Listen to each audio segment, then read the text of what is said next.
이민 1세대에게는 언제나 힘든 시기 되돌아보고 싶지 않은 때가 있습니다. 제 아들이 만 6살 때 시카고에 왔는데요. ABC 알파벳도 모르고 미국이 어디 있는지도 모르는 그저 부모 따라 왔다가 덩달아 마음고생을 하며 성장한 것이 1.5세 우리 아이들 혹은 2세 자녀들입니다. 초등학교 때까지만 해도 엄마 아빠 말이라면 그래도 좋아도 싫어도 다 그런 줄 알고 순종하다가 중학생 정도쯤 되면 이젠 한국말도 쓰고 싶지 않고 슬슬 반항도 하기 시작합니다. 그중에 제가 제일 첫 번째 충격적으로 들은 표현이 So what입니다. So what? 제가 비록 영어를 못하지만 이 자식 봐라. So what? 이라니. 그래서요. 뭐 어쩌라고요. I don't care. It's not important. 뭐 이런 따위의 표현이잖아요. 순간 머리 끝까지 화가 오르고 그 자리는 아직도 머리가 안 나요. 예, 뭐라고 했어? 라고 소리는 질렀지만 중2병은 나라님도 다스리지 못한다는데 뭐 전들 뭐 대수가 있었겠습니까? 참아야죠. 정 떼야 되는 겁니다. 아직 중학생이 안 된 자녀를 두신 분, 곧 이런 표현을 들으실 겁니다. 주의 은혜로 인내하시고 참고 또 참기 바랍니다. 사랑은 언제나 오래 참고 Love is long suffering. 참아야 되는 겁니다. 그래도 여전히 저에게는 So what? 이란 표현은 받아들이기 어려운 말인데요. 오늘 설교 제목이 So what? 입니다. 은혜롭고 좋은 표현도 많은데 왜 이런 제목을 선택했을까요? 때는 바야흐로 3000년 전, 정확히 말하면 2900년 전의 일인데요. 북이스라엘의 왕국의 가장 강력한 왕이자 악한 왕이었던 아합 때 있었던 일이 오늘 본문 내용입니다. 원래 이스라엘의 나라가 초대 사울왕 때 다윗, 솔로몬까지 하나의 통일 왕국이었죠. 그러나 솔로몬의 아들 르호보암이 된 후에 북과 남으로 둘로 나뉘게 되었습니다. 이스라엘의 크기가 경상도 정도 지형 크기가 되긴 하는데 그 모양이 남과 북으로 이렇게 길게 되어 있거든요. 마치 한반도의 남북 지형과 유사합니다. 더불어서 영적인 흐름도 매우 닮아 있는데요. 북쪽은 에브라임을 중심으로 10개 지파가 모여 북이스라엘 왕국을, 남쪽은 유다와 베냐민이 모여 남유다 왕국으로 세워지게 됩니다. 북쪽 왕국은 10개 지파가 모였음에도 불구하고 200여 년 만에 나라가 망해버립니다. 왕조도 여러 번 바뀌고 쿠데타도 여러 번 발생했죠. 이에 반하여서 남유다 왕국은 오직 다윗의 혈통을 따라 500여 년 동안 그 왕국을 유지하게 됩니다. 그렇다고 해서 북이스라엘이 남유다에 비해서 늘 힘없고 못 살았던 것은 결코 아닙니다. 소위 말하는 잘 나가던 때도 있었죠. 본문의 아합 왕 때도 아주 좋은 시절이었습니다. 남유다보다 경제력은 물론이고 군사력으로도 매우 강력하고 풍요로운 때를 살던 시기였죠. 국경을 접한 페니키아의 출신 시돈왕의 딸 이세벨과 결혼을 해서 정치적으로 안정을 이루던 때, 꽤 괜찮은 시기였다는 거예요. 하지만 문제는 영적 타락입니다. 여기 계신 이제 어르신 분들은 알고 계실 것 같은데 사실 북한이 남한보다 70년대 초까지 군사적, 경제적으로 훨씬 강력했다는 거 아시죠? 그때 북한은 전기도 남아돌았어요. 문제는 영적 흐름의 차이인데요. 한때 동방의 예루살렘이라 불리던 평양 대부흥운동의 중심이었던 북녘 땅이 공산치하에 들어가게 되니까 하나님의 말씀이 사라져 버렸습니다. 교회도 사라져 버렸죠. 그 결과 지금의 북한은 남한보다 30배, 적게는 20배 더 낮은 수준의 경제력, 군사력은 물론이고 또 세상에서 가장 가난한 나라들 중 하나로 전락되었습니다. 북이스라엘도 마찬가지예요. 북이스라엘의 첫 왕이었던 여로보암은 여호와 하나님을 무시하고 자기 권력을 유지하기 위해서 백성들을 악한 길, 죄의 길, 우상의 길로 빠지도록 만들었거든요. 그 첫째가 남쪽 지방 베델과 북쪽 단에 금송아지를 만들고 그곳에서 제사하도록 만든 거예요. 이스라엘 사람들은 원래 절기가 되면 예루살렘 성전에 가서 제사를 예배를 드려야 합니다. 아무리 남북으로 갈려 있었지만 때가 되면 북쪽에 있는 이스라엘 사람들이 남쪽 유다에 가서 예루살렘 성전에서 예배를 드리고 오는 거예요. 자꾸 왔다 갔다 하니까 여로보암 왕이 마음이 불안했겠죠. 그래서 금송아지 우상을 만들어 놓고, 야, 이 금송아지 번쩍거리잖아. 우리를 애굽에서 건져낸 탈출시킨 하나님이야 라고 그렇게 우상 숭배에 빠지도록 만든 것이 첫 번째 죄악입니다. 두 번째는 성전의 제사장의 직무를 레위인이 아닌 일반인에게 돈 받고 다 팔아버린 겁니다. 열왕기상 12장 31절인데요. 레위 자손이 아닌 보통 백성으로 제사장을 삼고, 제사장은 레위 족속, 레위 지파만 가능한 건데 뭐 염소 한 마리, 송아지 한 마리 끌고 오면 돈 받고 파는 거예요. 자격이 없는 사람이 제사, 예배를 인도하니까 아무렇게나 자기 마음대로 하는 거죠. 자기 생각대로 하나님의 말씀을 선포하고 돈 주고 샀으니까 돈 좀 뽑아야죠. 제사, 예배가 먼저겠습니까? 복채 챙기는 게 더 우선이죠. 자기 권위를 세울 수 있다면 무슨 일이라도 다 하는 거예요. 예배의 변질이고 어긋난 신앙으로 백성들을 이끌게 된 거죠. 세 번째는 이스라엘의 절기, 모세의 법으로 정해진 하나님의 절기인데 이걸 살짝 바꿔서 자기 멋대로 만들어버린 것이 여로보암 왕입니다. 심지어는 제단에 올라가서 분향을 하였다. 사실 여로보암 왕은 솔로몬 왕 때 그냥 공무원이었어요. 제사장이 아닙니다. 그런데 제단에 올라가 분향을 하더라는 거예요. 이런 게 무서운 것 아니겠습니까? 처음엔 비슷해 보여요. 살짝 바뀌었으니까. 근데 시간이 지나면 완전히 변해버리는 것. 우린 이런 걸 이단 혹은 사입이라고 부르죠. 비슷하지만 사실은 전혀 다른 것. 처음은 그럴듯했는데 끝에 가서는 완전히 달라지는 것. 그러다 보니까 북이스라엘 왕국은 여호와 하나님께 제대로 예배를 드리거나 그 법을 가르칠 만한 레위 제사장이 다 사라져 버리는 겁니다. 호세아 선지자의 예언처럼 내 백성이 지식이 없음으로 망하는도다. 어떤 지식? 하나님을 아는 지식이 사라져서 망하게 되었다. 하나님의 율법도 잊어버렸으니까 나도 너네들 후손 자식들 다 잊어버릴 거야. 니네는 어떻게 먹고 살기 좋아지면 질수록 번성할수록 나한테 범죄하느냐. 내가 너희들의 영화를 번영을 번성을 차라리 욕되게 하리라. 이게 북이스라엘의 선지자였던 호세아의 예언이거든요.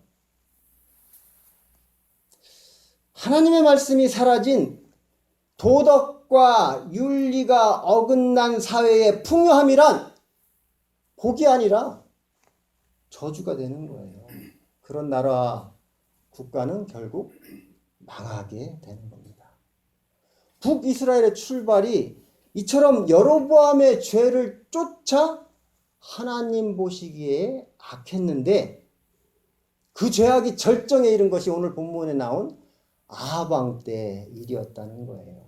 먹고 사는 건 괜찮아 보이는데 나라도 뭐 안정되어 보이긴 하는데 물질적으로 풍성한데 실상은 가장 타락하고 위험한 시대, 그때가 아합 때였다는 거죠. 여러분은 오늘 우리에게 이 시대에 동일하게 선포되는 경고의 메시지 아닙니까? 황색 경고등은 그래도 힘들지만 견뎌볼 만한 때를 말하는 거예요. 그러나 정작 빨간 등이 켜지면 어떤 대안도 돌이킬 방법도 없는 거죠. 날마다 뉴스를 통해서 들려오는 수많은 경고의 메시지. 여러분 듣고 깨닫고 하나님의 지혜로 어떻게 살아야 될지를 깊이 묵상하는 지혜가 있기를 축원합니다. 그러나 영적 어둠에 빠져있던 아합과 그의 아내 이세벨은 하나님을 끝까지 무시하고 북이스라엘 왕국을 바알과 아세라가 판을 치는 우상의 나라로 만들어 버립니다. 바알은 바람과 구름과 비의 신, 남성 신을 말하는 거고요. 아세라는 다산, 아이들을 많이 낳을 수 있는 풍요를 상징하는 여자신을 말합니다. 그래서 이 두 신이 만나고 성적인 접촉이 있어야 풍년을 이루고 소원도 이루어준다라고 사람들을 미혹하는 거예요. 사실 바알과 아세라는 모자지간입니다. 근친상간이죠. 그래서 바알과 아세라 신전에 여자 사제가 존재한다는 것은 결국 공적인 예배에서 제사 중에 몸을 파는 거예요. 창기 역할을 하는 거죠. 이게 당시 북이스라엘의 영적 타락, 사회의 타락, 민족의 타락, 국가의 타락의 실상이었습니다. 여러분 국가의 법이 동성애를 옹호하고 생명을 경시하는 낙태를 합법화하면 그 사회는 성적으로 다 타락해 버리는 겁니다. 존 파이퍼 목사님은 이런 성적 타락을 전염병이라고 설파하거든요. 컨테이지어스하다는 거예요. 코로나 바이러스처럼 점점 사회 구석구석으로 퍼져나가는 것이 바로 성적 타락이라고 말씀하고 있습니다.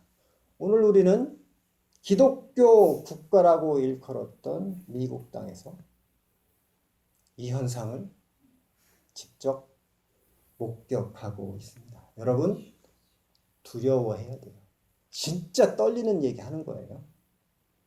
하나님의 법이 사라지면 자기 마음대로 내 소견대로가 법이 되는 겁니다. 인본주의라는 이름으로 포장된 자기 우상화에 결코 속으면 안 돼요. 내가 우주의 중심이 돼버리면 우리 하나님은 어디 계신 거죠? 내가 우주의 중심이면 하나님은 어느 자리에 모실 거냐는 거예요.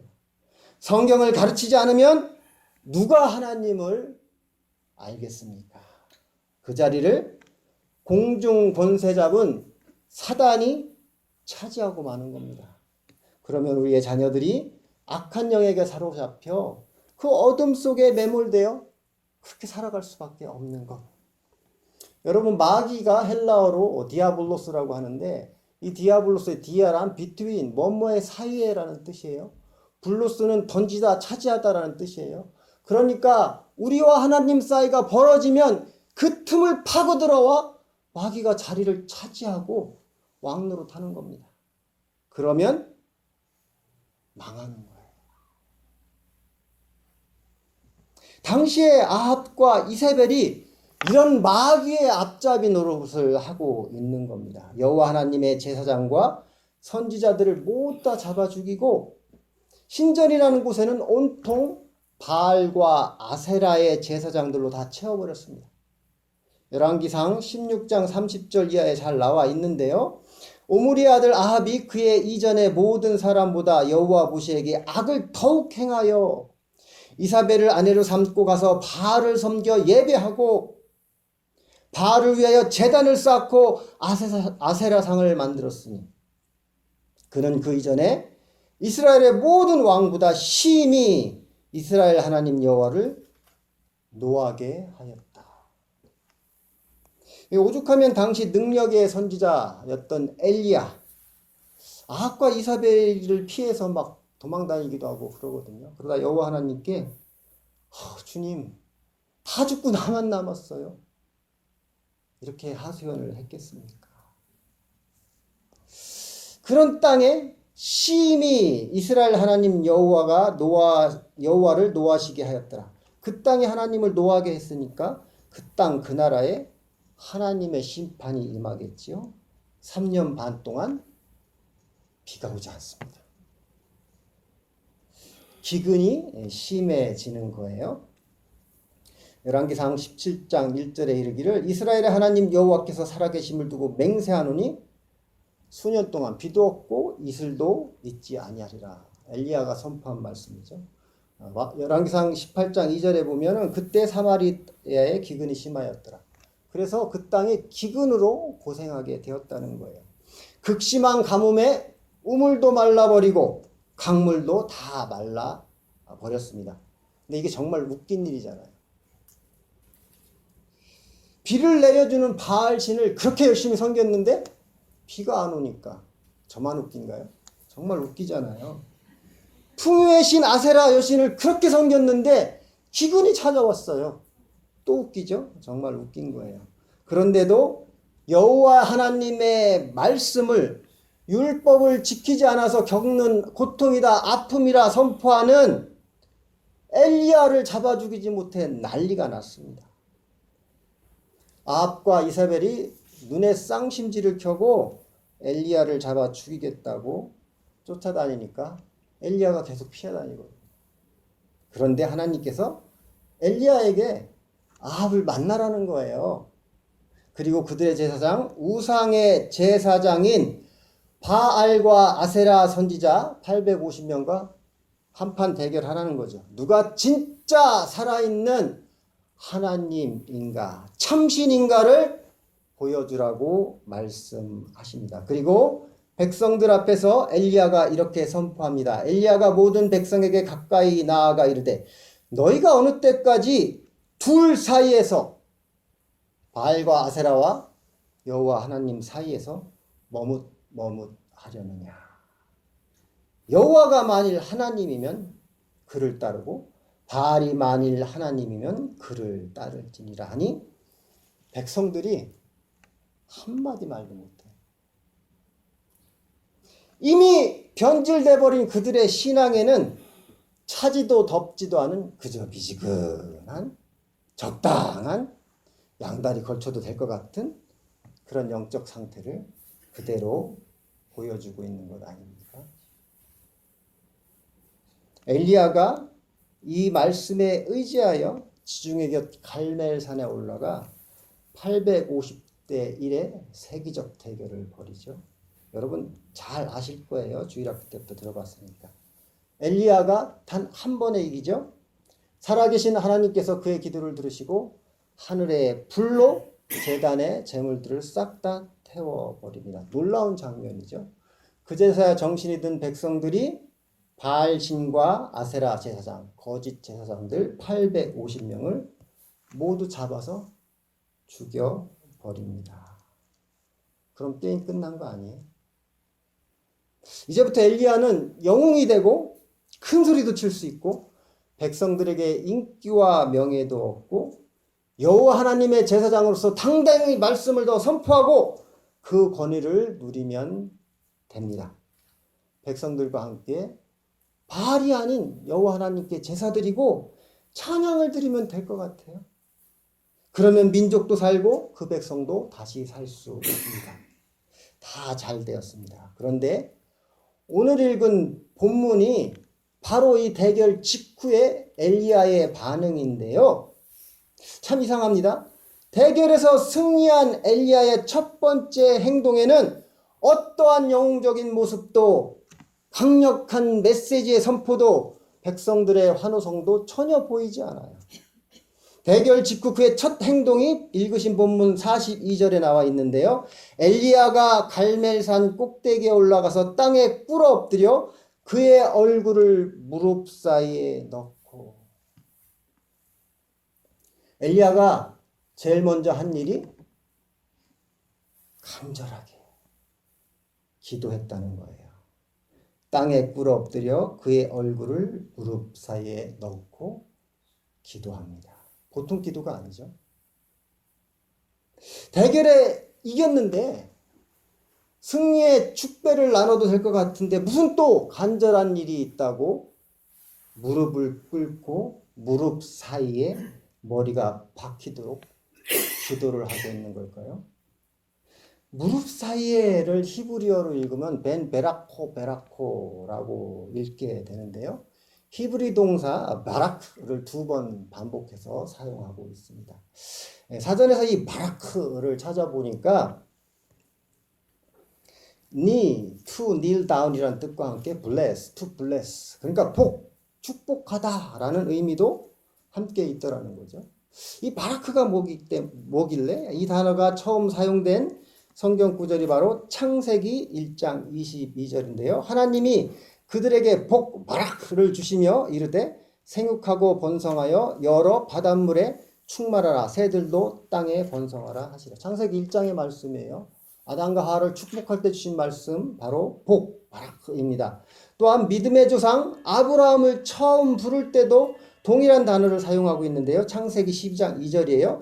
내가 너로 큰 민족을 이루고 네게 바라크를 주어 네 이름을 창대하게 하리니 너는 복이 될지니라. 그러니까 꿇은 무릎의 기도가 바라크, 복이 되더란 말이에요. 그냥 복이 아니고 하나님이 주시는 복이더란 말이죠. 꿇은 무릎이 하나님의 능력이 지나가는 복의 통로라는 말씀입니다.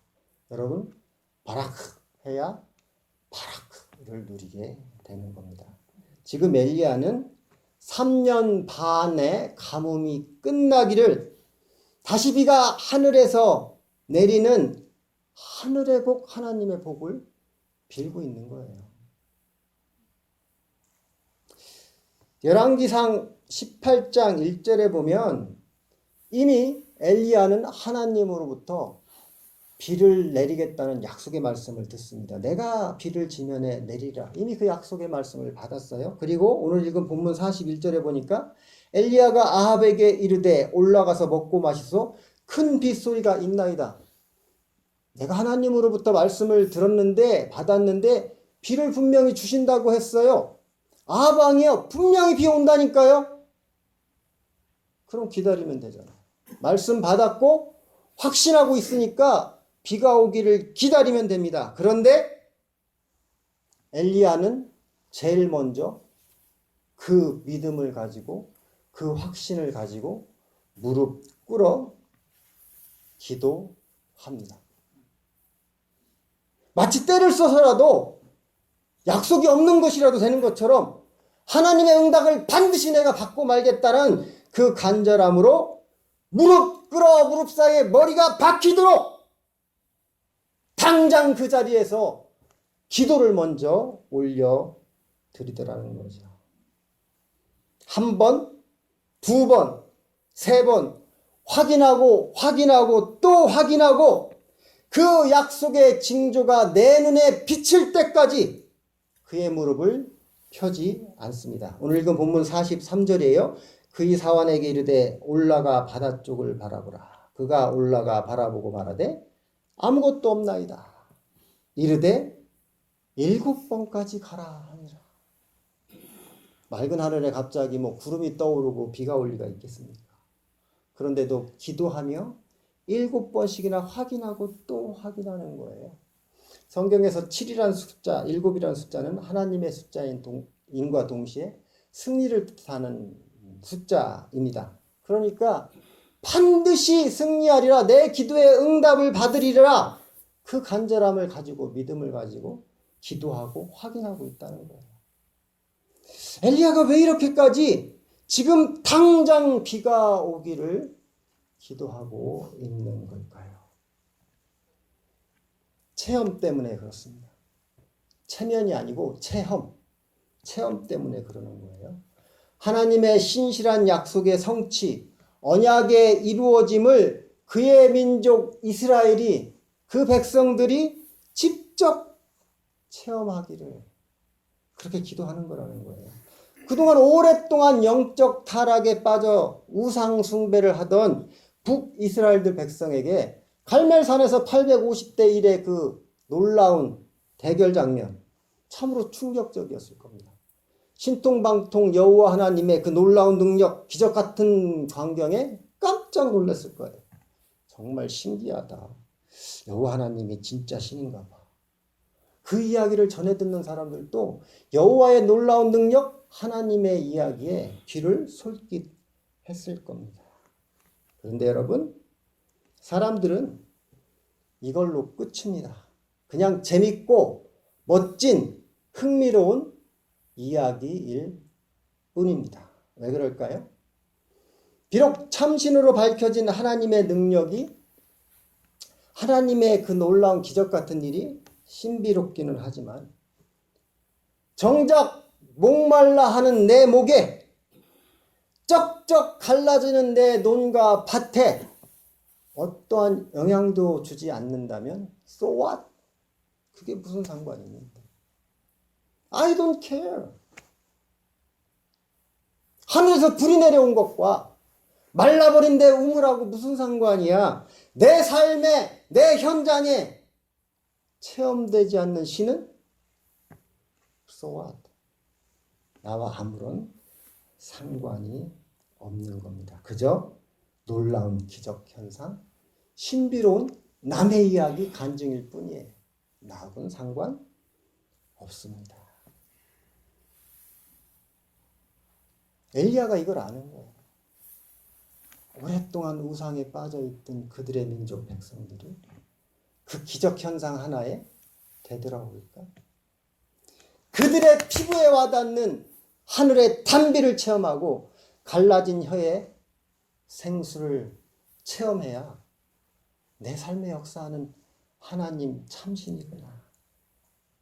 그걸 깨닫게 해주고 싶어서 영웅의 놀이도 권위도 명예도 다 내려놓고 제일 먼저 무릎 꿇어 기도하더라는 거죠.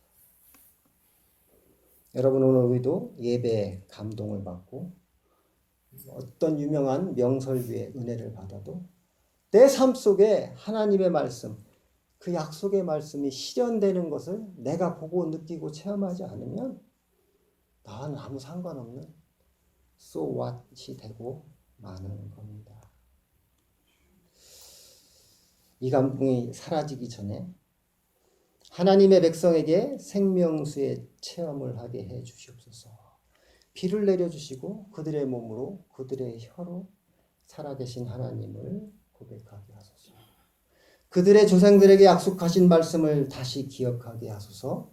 그러니 지금 당장 비를 내려 이 백성을 흠뻑 적셔 주시옵소서. 그들의 영혼에 단비를 내려 주시옵소서. 이것이 바로 엘리야의 기도 아니겠습니까?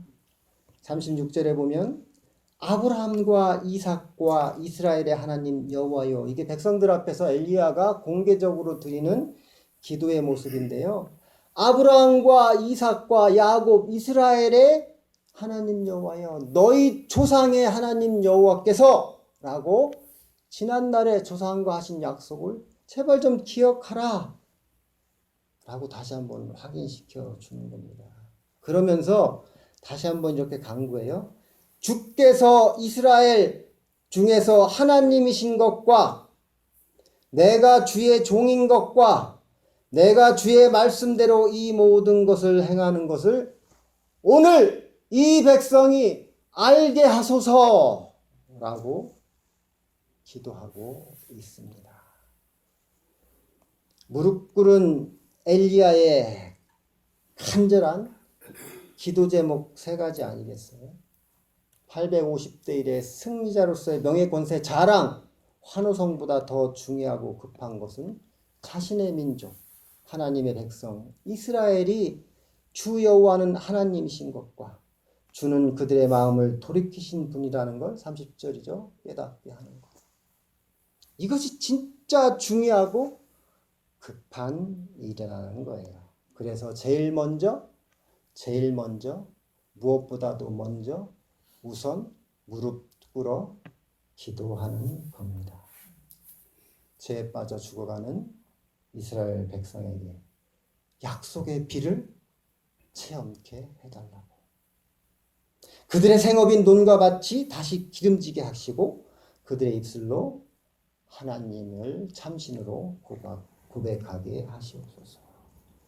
이런 엘리야의 기도 제목이 오늘날 우리 목회자들의 기도 제목이 되어야 하지 않겠습니까? 멋진 설교문으로 교인들의 눈물을 뽑아내고 화려한 예배로 감동을 연출하기 전에 주 하나님이 오늘 또 살아계심을 우리 교인들이 성도들이 체험케 하여 주시옵소서. 하나님의 사자로 부름받은 이 목회자가 진짜 성실하고 부족하지 않은 선한 목자 되게 하시옵소서. 성도들의 삶에 하나님의 말씀이 현실로 이루어지는 것을 보고 체험케 하여 주시옵소서. 그들의 마음을 돌이켜 하나님께 돌아오게 하여 주시옵소서. 여러분 아무리 즐겁게 주일 예배 잘 드리고 감사 헌물도 드리고 눈물로 찬양을 올려도 집으로 가는 발걸음에 나의 모든 것이 그 모든 것이 내 삶과 아무 상관없는 일로 전락해 버린다면 오늘 우리의 예배도 그저 감정적 카타르시스를 위한 썬데이 이벤트로 끝나는 것 아니겠어요? 예배가 끝나고 오늘이 지나면 다시 손과 발은 풍요의 신 아세라 신을 따르고 나의 입술에 마른 행운을 줄 것 같은 바알의 언어로 되돌아간다면 이 시간 우리의 예배도 썬데이 이벤트로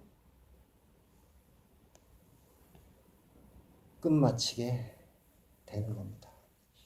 그래서 목회자는 먼저 무릎 꿇어 기도합니다. 성도의 삶에 하나님의 말씀이 살아 역사하기를 빌고 또 비는 거죠. 목사가 목이 터져라 소리 지르고 눈물을 흘리는 것은 자기 개인의 자기 가정사 때문에 그런 일 없습니다. 목회자가 부르짖고 눈물을 흘리는 것은 성도를 위해서 기도하는 거예요. 하나님의 축복의 대상이 바로 여러분이기 때문입니다. 목이 터져라 기도하고 눈물을 흘리는 것, 베라코 하는 것은 목회자가 아니라 사실은 복의 대상인 여러분이어야 되는 겁니다. 하나님의 축복의 대상이 여러분이기 때문에 여러분이 베라코 무릎 꿇고 간절히 기도해야 되는 겁니다. 목회자는 부름받은 안내자, 그냥 가디언일 뿐이에요. 정작 그 축복의 대상은 여러분이라는 것을 잊지 마십시오. 여러분 아무리 3년 반의 가뭄 뒤에 비가 내린다 하더라도 장대비가 쏟아져도 준비된 그릇이 있어야 그 비를 복을 받아낼 것 아니겠어요? 가뭄 때조차 고난 중에도 희망을 버리지 않고 농과 밭도 잘 관리해놔야 비 올 때 그물을 댈 수 있는 거예요. 아무리 생명수가 쏟아진다 해도 깨진 그릇, 구멍난 그릇, 더럽혀진 그릇으로는 그 복을 받아내지도 누릴 수도 없는 겁니다. 아무리 하나님의 복된 약속이 선포되어도 내 삶의 현실로 적용되지 않으면, 그렇게 살아보겠다고 몸부림치지 않으면 아무리 비가 내려도 목 한 번 죽일 수 없는 거예요.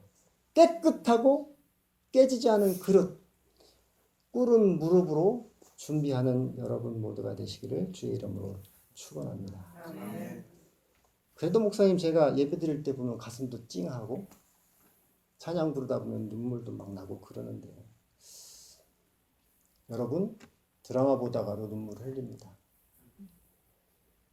내가 조선의 국모다 가슴 찡해요. 예배, 찬양에 눈물 나고 은혜가 되는 것 감사한 일이지만 삶에 적용되지 않으면 그건 단지 기분 탓입니다. 삶에 적용되지 않는 은혜, 삶에 적용되지 않는 말씀은 허무한 안개와 같은 거예요. 여러분 진정 하나님의 언약의 말씀이 내 삶의 자녀에게, 가족에게, 우리 교회에 현실로 증거되기를 원하십니까? 그렇다면 먼저 무릎 꿇어 기도하십시오. 하나님의 복은 꿇은 무릎에서 역사합니다. 하나님의 복은 꿇은 무릎을 통해서 역사합니다. 오늘 본문은 분명하게 하나님의 복, 바라크가 임하는 절차를, 질서를 밝혀주고 있습니다. 1절에서 엘리야는 하나님의 말씀을 들었어요.